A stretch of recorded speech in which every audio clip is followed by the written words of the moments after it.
And I'm still staying on because it's a Tuesday evening and time for the SDG-Hub. Good evening and welcome to Asaase Business PM. My name is Emmanuel Aboagye-Wiafe. I'm here with my co-host, Rosemary Balami. Tonight on the SDG-Hub, we'll be discussing the topic Global Goals Week, tracking SDG progress in Ghana.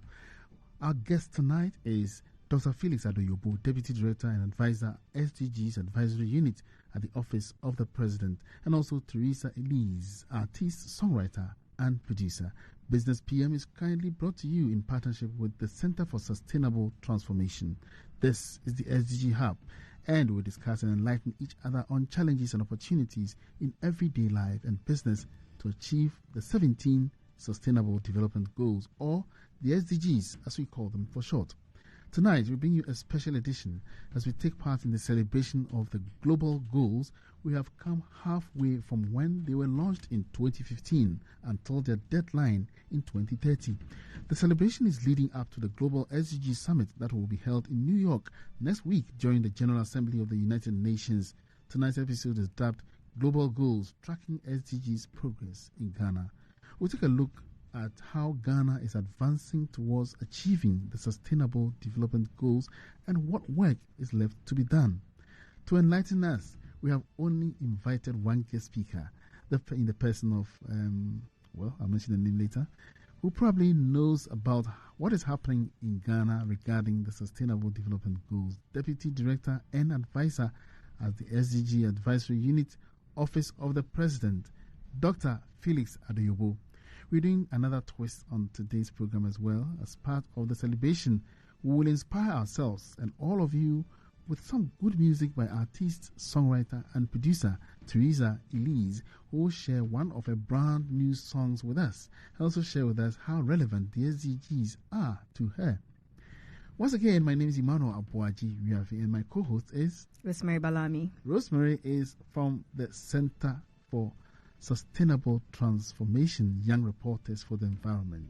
Absolutely, Emmanuel. It's been 8 years since the endorsement by the global community of these goals, and with barely 7 years left to meet the targets of the SDGs, where do we stand halfway there?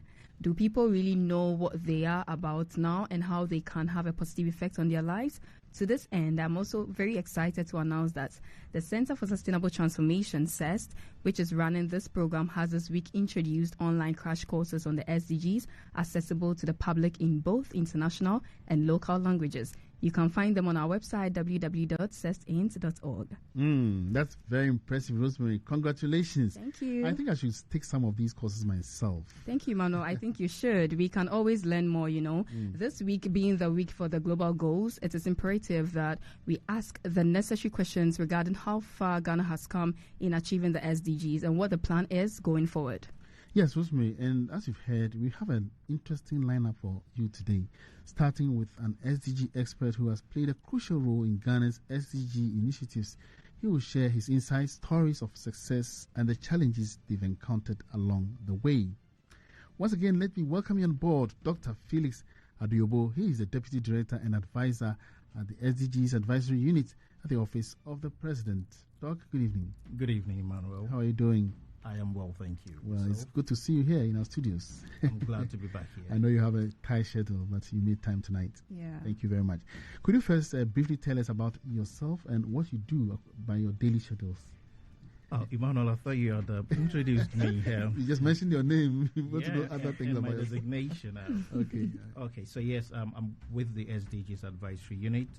I've had the privilege to work on the SDGs right from the beginning, even the consultations that led to the SDGs. I happen to be part of the Ghana team, so I've been fortunate to be working around the SDGs since its inception to date. So what's your daily schedule like at the Office of the President?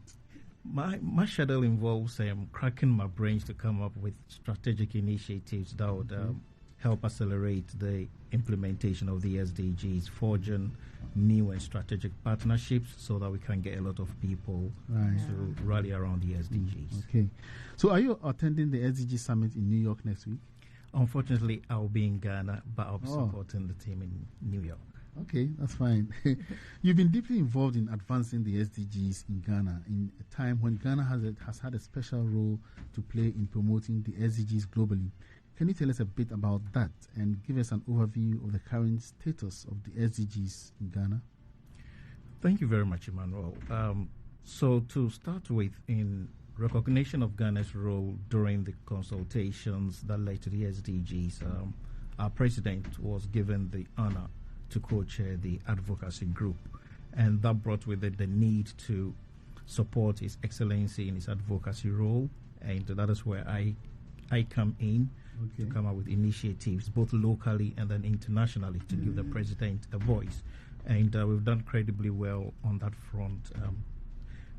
Speaking about critical SDG issues, rallying African leaders around the SDGs at the AU summit, and also encouraging children and the youth around SDG competition, essay competitions, so that they also get their heads around the SDGs. So what would you say are some of the important progresses that Ghana has made in achieving SDGs?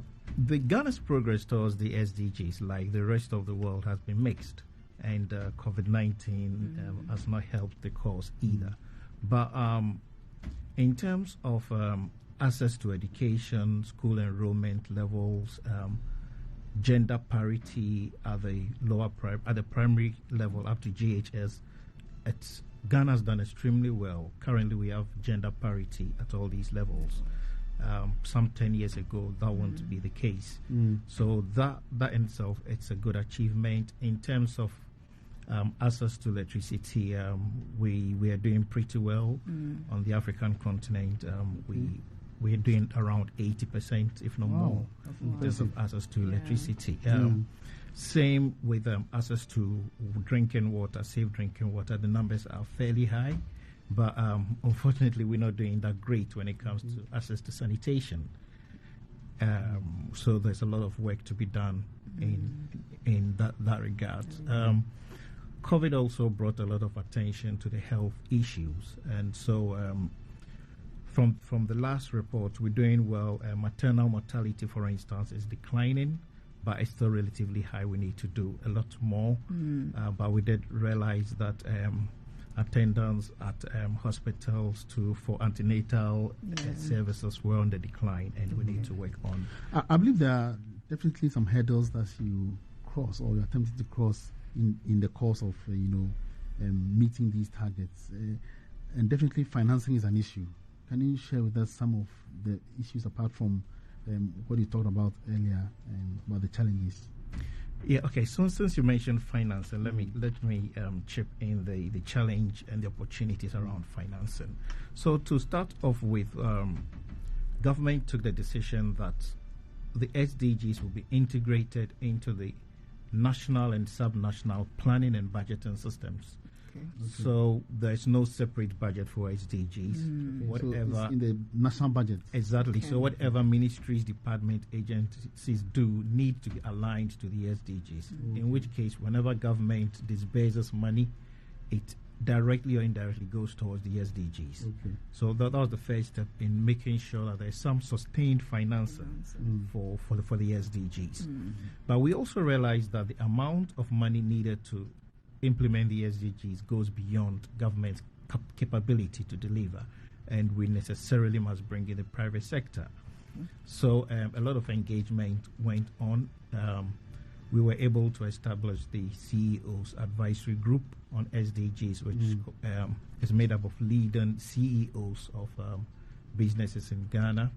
First of all, to rally them around the SDGs, to tell them that, guys, look, business is good for the SDGs, SDGs are good for business, so that they would align their business activities to the SDGs and then also provide financial support.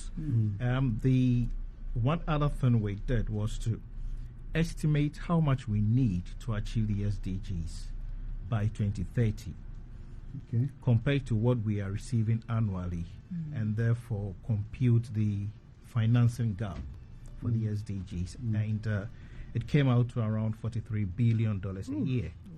to achieve the SDGs. Too huge. Yes. Well, it looks very huge, but it's not impossible to mobilize that money. Certainly, that money will not come from government. It will not come from development partners because aid is even going down. It's not going to come from businesses in the form of corporate social responsibility. That would help, but that will not work. So where is it going to come from? It's going to come from, we need to look beyond that and look at venture capitals. Okay. Pension funds that are sitting idle across the globe looking for funding investment opportunities.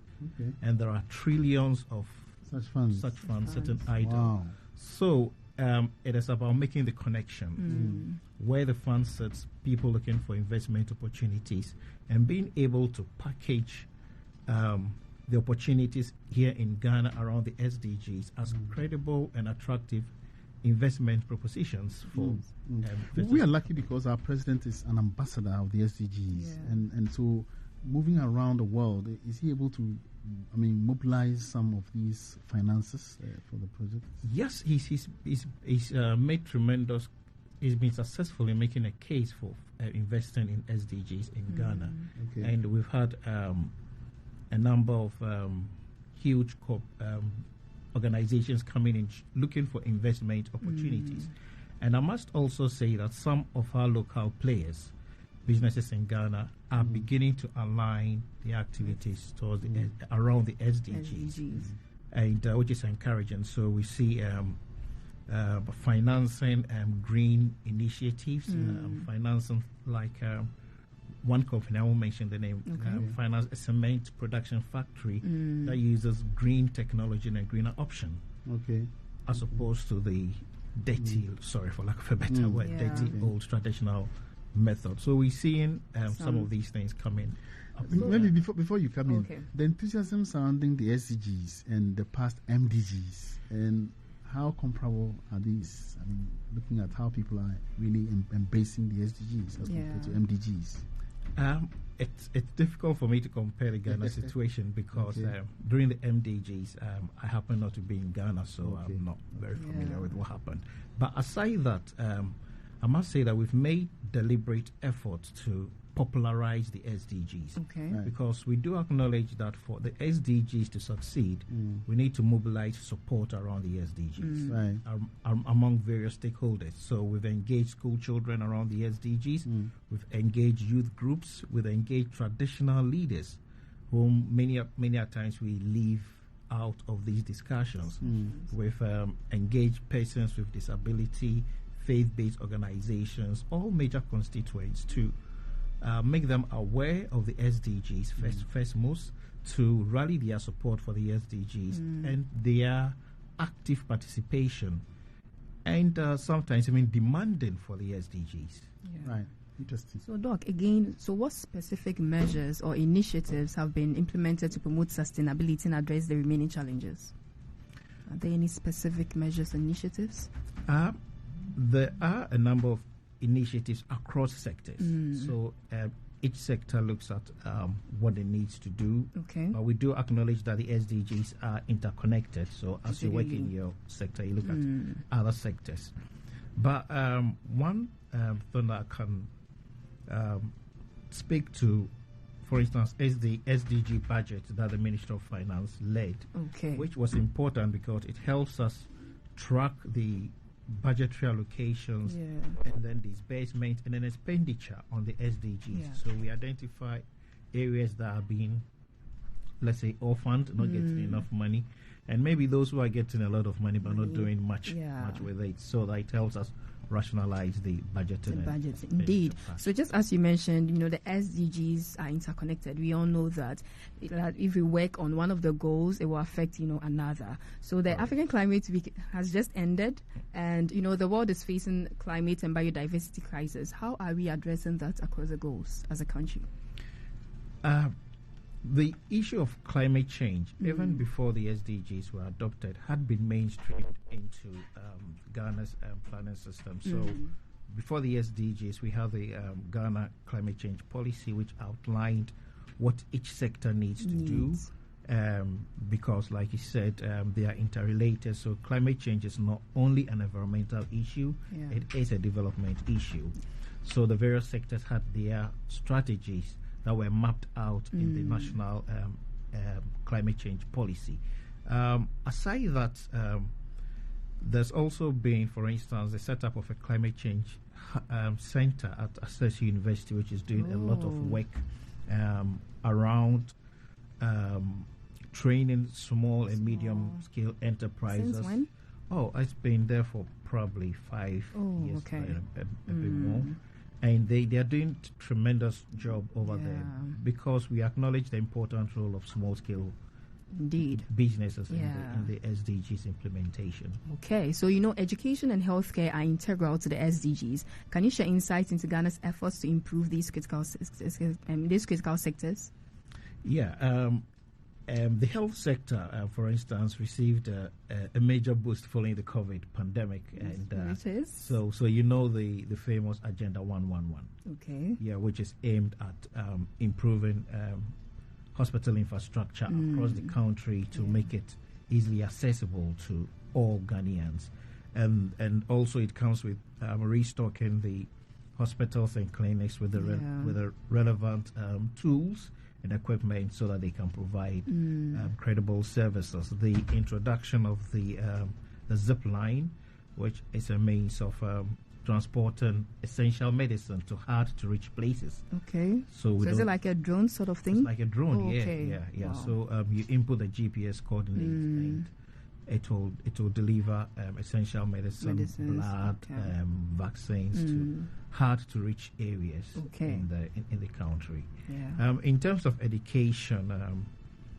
you are aware also of the famous and the good initiatives around the free SHS, which has boosted enrollment levels in schools. But before then, I talked about the gender parity that's been achieved at the primary school level. Okay.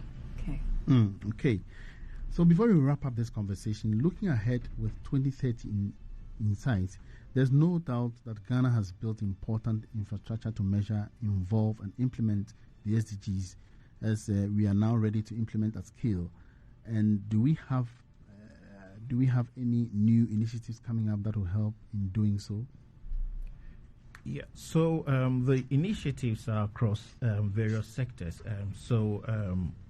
For instance, the energy policy, the renewable energy policy has been revised, which has new strategies in terms of how we are going to increase the renewable energy mix within the energy component within the energy mix, and then also the Ghana energy transition strategy on how we intend to transition from fossil fuels to a lot more cleaner and greener energies.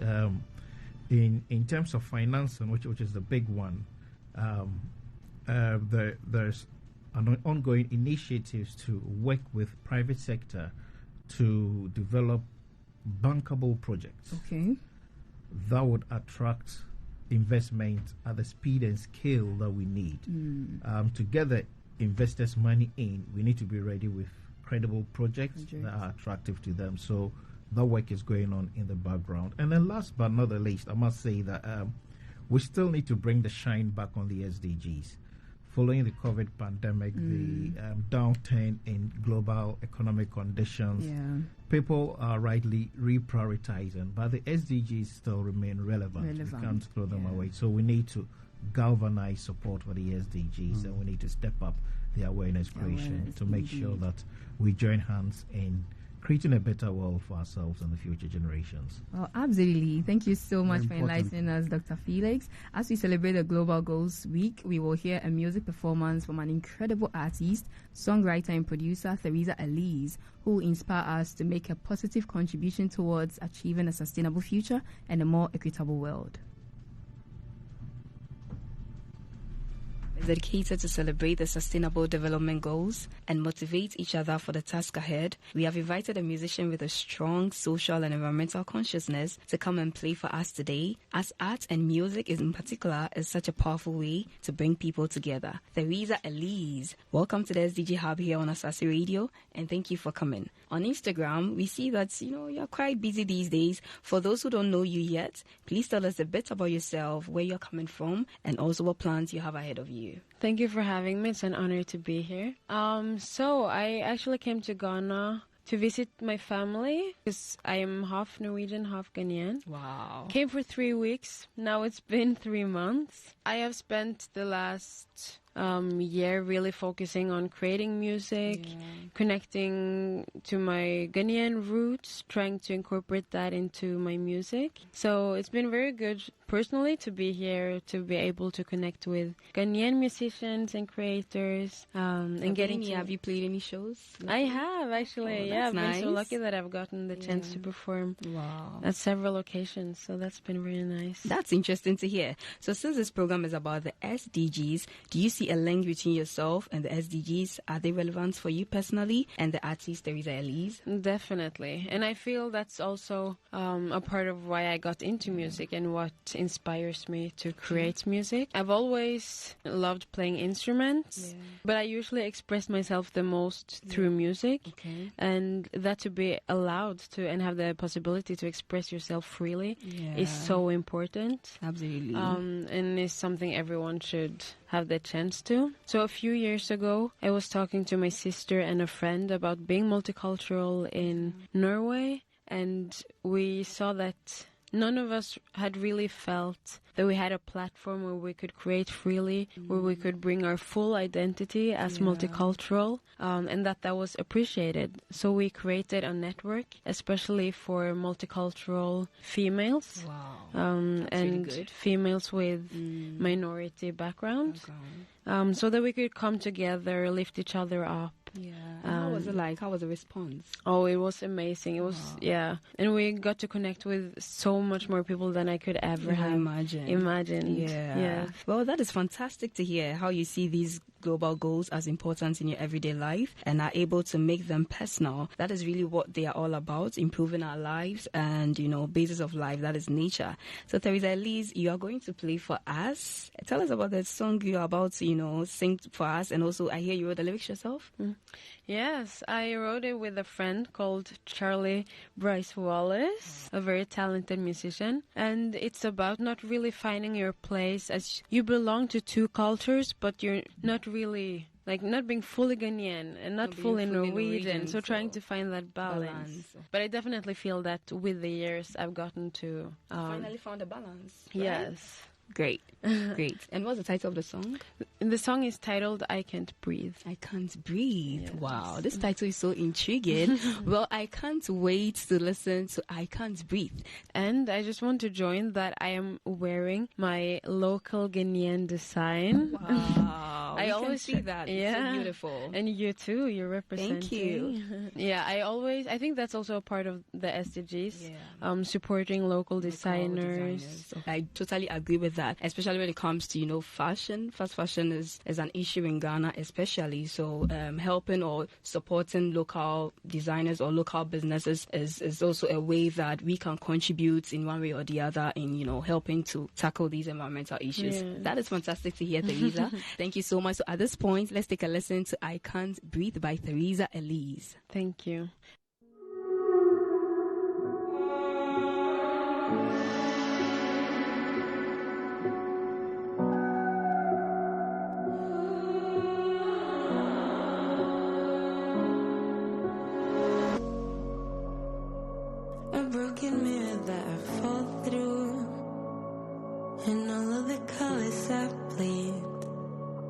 Painting a picture for me.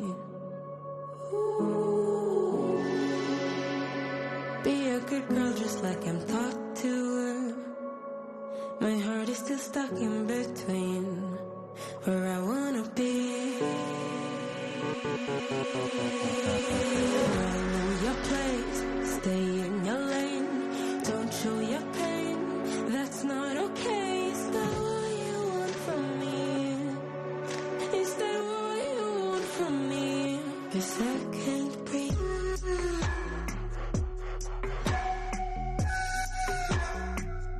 Cause I can't breathe.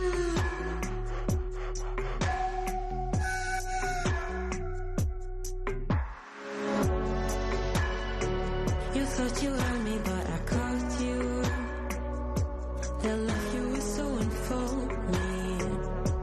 It's coming apart at the seams. I know your place.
Emmanuel, how do you find it?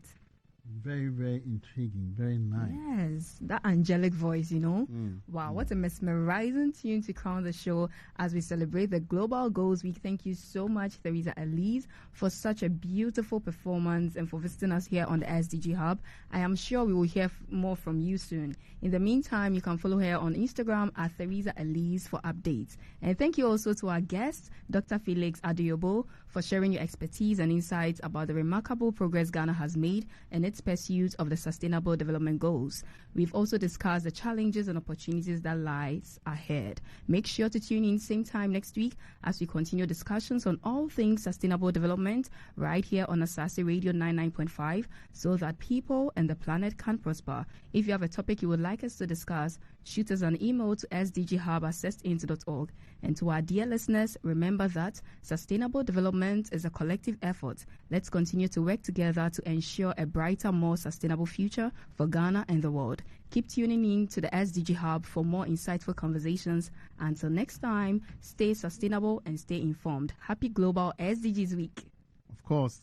And thank you so much for staying with us on the SDG Hub. We've been speaking once again with Dr. Felix Addo Yobo, Deputy Director and Advisor, SDGs Advisory Unit at the Office of the President. I've been your host, Emmanuel Aboagye-Wiafe, and I did this with Rosemary Balami. That's it for now. Let's go back to Andy for a wrap of the big bulletin.